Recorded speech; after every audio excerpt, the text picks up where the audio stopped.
बांसुरी स्वराज। धन्यवाद अध्यक्ष जी। मैं the public examinations prevention of unfair means amendment bill 2026 के सपोर्ट में खड़ी हुई हूं। अध्यक्ष जी, ये एक ट्रांसफॉर्मेटिव अमेंडमेंट है। इसकी न केवल आवश्यकता है बल्कि ये आज के समय की मांग भी है। और इस अमेंडमेंट को लाना आदरणीय प्रधानमंत्री श्री नरेंद्र मोदी जी की संवेदनशीलता और उनकी जिम्मेदाराना सरकार का प्रमाण है। अध्यक्ष जी, जब एक कॉम्पिटिटिव एग्जामिनेशन कॉम्प्रोमाइज होता है तो उसका असर केवल उस कैंडिडेट पे नहीं होता जिसका भाग्य दांव पर लग जाता है। इसका असर तो उस उनींदी मां पर भी होता है जो सुबह 4 बजे गर्म दूध और भीगे हुए बादाम अपने बच्चे को खिलाती है। उसका असर उस पिता पर भी होता है जो अपनी इच्छाओं का त्याग कर कर उस बच्चे की फीस भरता है। स्वयं प्रधानमंत्री श्री नरेंद्र मोदी जी ने कहा है कि पेपर लीक एक घोर अपराध है। और इसीलिए मैं यहाँ कहना चाहूंगी और इस सदन को आश्वासन देना चाहूंगी कि आदरणीय प्रधानमंत्री श्री नरेंद्र मोदी जी के लिए पेपर लीक को घोर पाप कहना केवल एक बयान नहीं है, ये उनकी सरकार की नीयत है। इसीलिए ये अमेंडमेंट आज यहाँ पर लाया गया। Speaker sir, a law is a living instrument. It needs to evolve with the challenges that it faces. And in a democracy as complex as ours, in a democracy as large as ours, an examination is definitely the truest, most meritocratic ritual. Because this is one ritual where under the same clock, the son of a laborer and the daughter of a CEO sit down, answer the same set of questions and get judged by the same yardstick. When such a ritual, such an examination is compromised, what gets diluted is a very holy covenant. A covenant that binds the most striving children of India. A quiet promise that in India, effort and merit alone shall prevail. अध्यक्ष जी, आज परीक्षा mafia संगठित हो गया है, cross state criminal network बन गया है। और ये बिल, ये जो संशोधन आज लाया गया है, ये ज्यूरिसडिक्शन की उलझन को सुलझाता है, उसको समाप्त ही कर देता है। क्योंकि इस बिल में ये प्रावधान है कि केंद्र सरकार एक स्पेशल टास्क फोर्स का गठन कर सकती है इन्वेस्टिगेशन के लिए। और एक बार जांच शुरू हुई तो घड़ी की गिनती चलने लगती है न्याय के पक्ष में। क्यों? क्योंकि ये बिल ये प्रावधान भी देता है कि हर स्टेट और हर यूनियन टेरिटरी में एक स्पेशल फास्ट ट्रैक कोर्ट का गठन हो। यही नहीं, इन्वेस्टिगेशन एजेंसीज को ये बिल ये कहता है कि आपको मात्र 2 महीने के अंदर अंदर पूरी की पूरी प्रक्रिया समाप्त करनी है। और जो फास्ट ट्रैक कोर्ट है उसको पूरा का पूरा ट्रायल 3 महीने के भीतर भीतर खत्म कर कर अपना फैसला देना है। डे टू डे ट्रायल के साथ साथ ये भी प्रावधान इस संशोधन में दिया गया है कि स्पेशल पब्लिक प्रोसिक्यूटर्स अपॉइंट करे जाएंगे। उनका एकमात्र काम होगा केवल और केवल इस प्रकार के मुकदमों की पैरवी करना और किसी भी प्रकार की अननेसेसरी एडजर्नमेंट कोर्ट नहीं देगा। अगर किसी भी प्रकार की एडजर्नमेंट कोई भी पक्ष अगर लेगा तो उसके रीजंस जज राइटिंग में नोट कर कर देगा। और अगर किसी मुजरिम को ये लगता है कि अरे अपील कर कर वहां पर अपील का टाइम लंबा खींच लूंगा, तो अध्यक्ष जी मैं ये कहना चाहूंगी कि उसका भी ये उम्मीद पूरी तरह समाप्त करता है ये संशोधन। क्योंकि ये संशोधन ये कहता है कि appeal directly division bench of high court को जाएगी।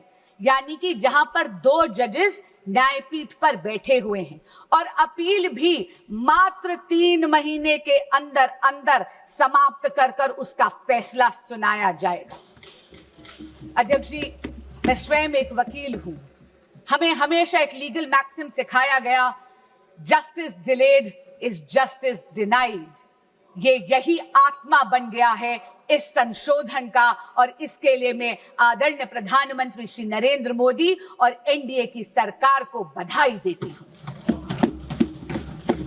स्पीड के साथ साथ यह संशोधन सजा को भी और कठोर करता है।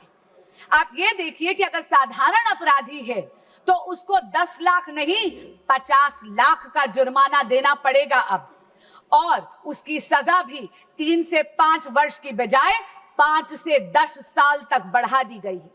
अगर कोई सर्विस प्रोवाइडर इसमें जुर्म करता है तो उसका जुर्माना बढ़ाकर 5 करोड़ रुपए कर दिया गया है और 8 साल के लिए उसको डीबार कर दिया जाएगा।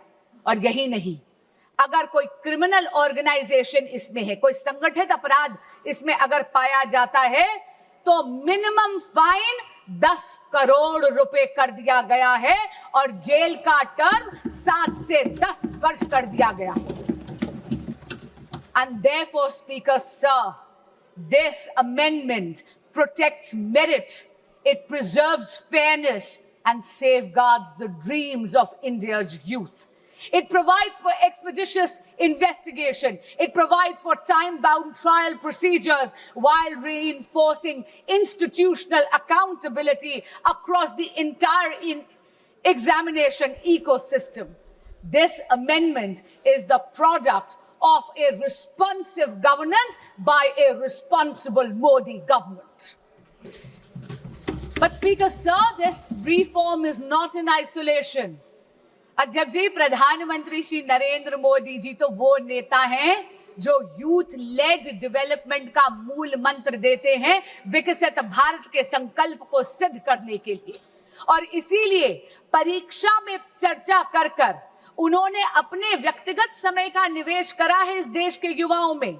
उन्होंने तो ये सुनिश्चित करा है कि हमारे देश का बच्चा एग्जाम वॉरियर से एग्जाम वॉरियर बन जाए। पिछले 12 वर्षों में शिक्षा के क्षेत्र में मोदी सरकार के अथक प्रयासों से रिफॉर्म एक्सप्रेस चल रही है। आप देखिए 12 सालों में अध्यक्ष जी, medical colleges and medical seats have doubled, दुगनी हो गई है उनकी संख्या। यही नहीं, आईआईटीज अब 16 के बजाय बढ़कर 23 हो गई हैं।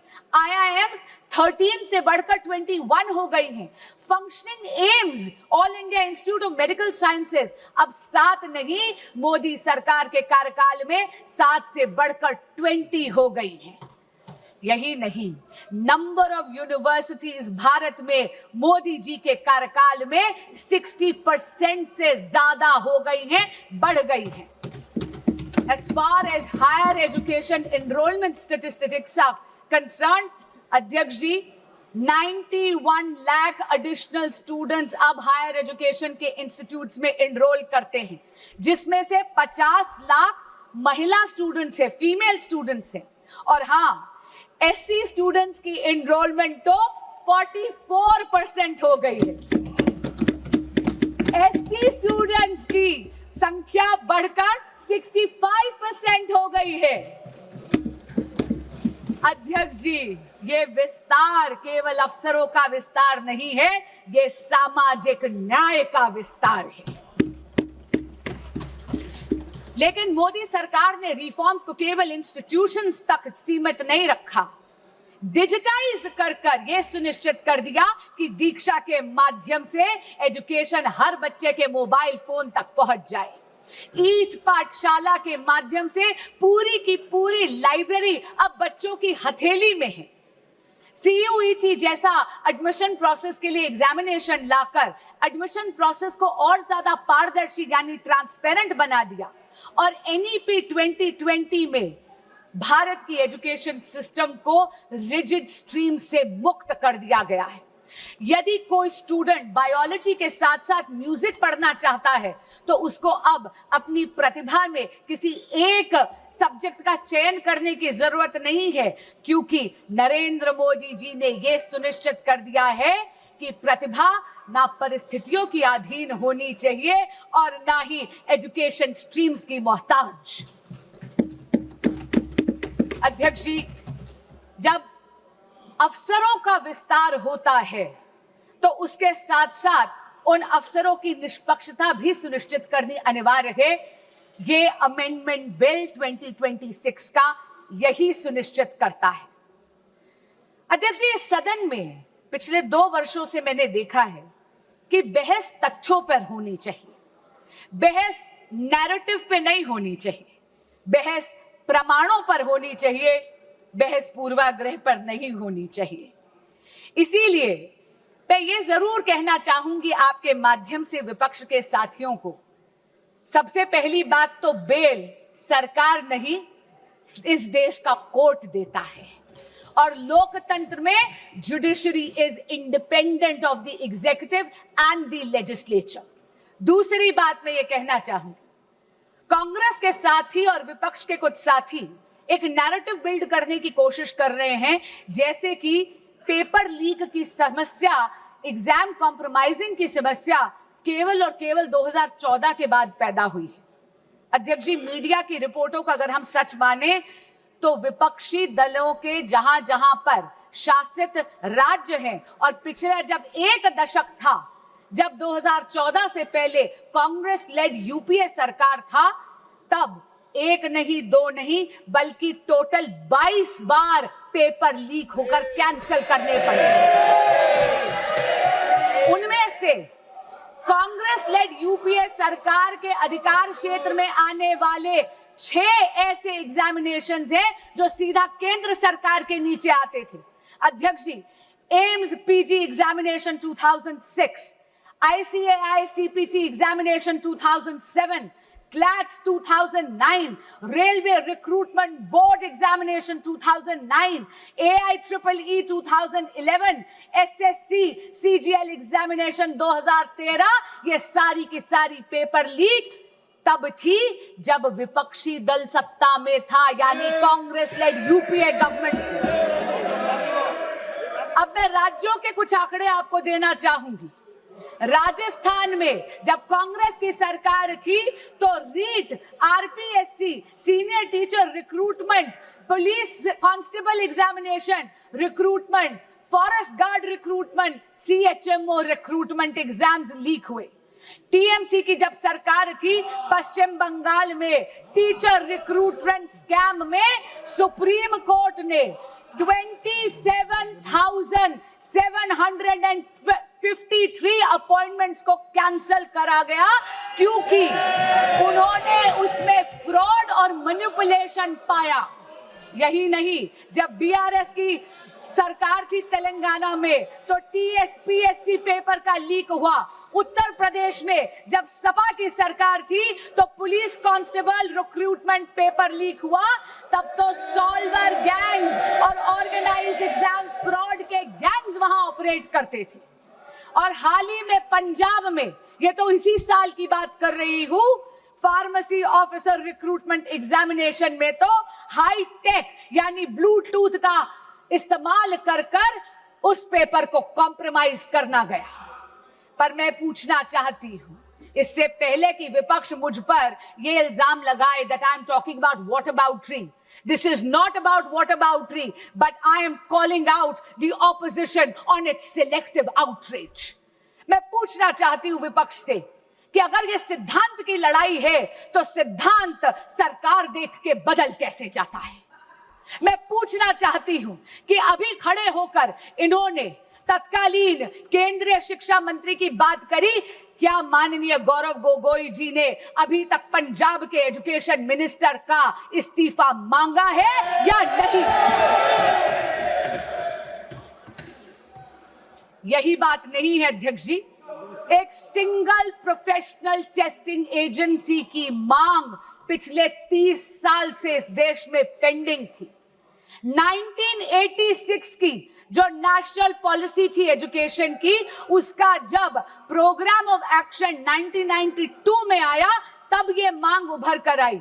इसको आईआईटी डायरेक्टर्स कमेटी ने 2010 में रीइटरेट करा, इसे दोहराया, लेकिन ये मांग, इसको अनदेखा कर दिया कांग्रेस पार्टी और यूपीए ने। क्यों? क्योंकि उनको कोई फर्क नहीं पड़ रहा था कि इस देश के युवा का भविष्य कसौटी पर नहीं उखड़ रहा था। उनको कोई फर्क नहीं पड़ रहा था कि इस देश के युवा का भविष्य उसकी बलि दी जा रही थी। ये तो नरेंद्र मोदी की सरकार आई, एनडीए की सरकार आई, तो 2017 में एनडीए का गठन हुआ।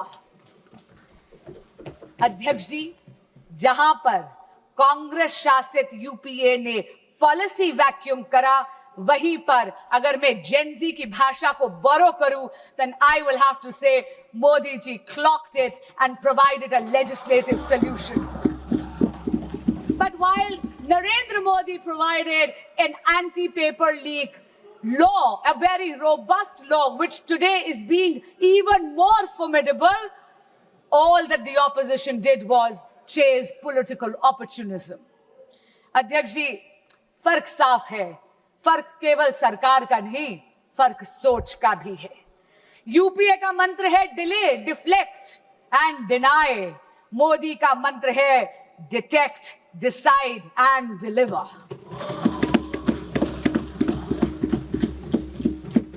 इनका ये रवैया देख के अध्यक्ष जी, कभी दुष्यंत की दो पंक्तियां मुझे याद आती हैं। तुम्हारे पैरों के नीचे कोई जमीन नहीं है, तुम्हारे पैरों के नीचे कोई जमीन नहीं है, कमाल है कि फिर भी तुम्हें यकीन नहीं है। अध्यक्ष जी, अपनी वाणी को विराम देने से पहले मैं ये जरूर कहना चाहूंगी कि बात राजनीति की नहीं है, बात इस देश के युवाओं की है। और इस देश के युवाओं का भविष्य किसी भी राजनीतिक विचारधारा या दल की डिफरेंसेस से ऊपर है। और इसीलिए मैं यहां से, इस सदन के पटल से, हर प्रकार के एग्जामिनेशन माफिया को चेताना चाहूंगी कि आप इस सदन के संकल्प से बड़े नहीं हैं। और आज आपके माध्यम से अपील करना चाहूंगी विपक्ष के साथियों से और सदन के एक एक सदस्य से कि सर्वसम्मति से आज इस संशोधन को पारित करिए। अब ना कोई पेपर बिकेगा, ना किसी का सपना झुकेगा। जो युवाओं के भविष्य को लूटेगा वो सलाखों के पीछे रहेगा। जय जगन्नाथ। बहुत बहुत धन्यवाद।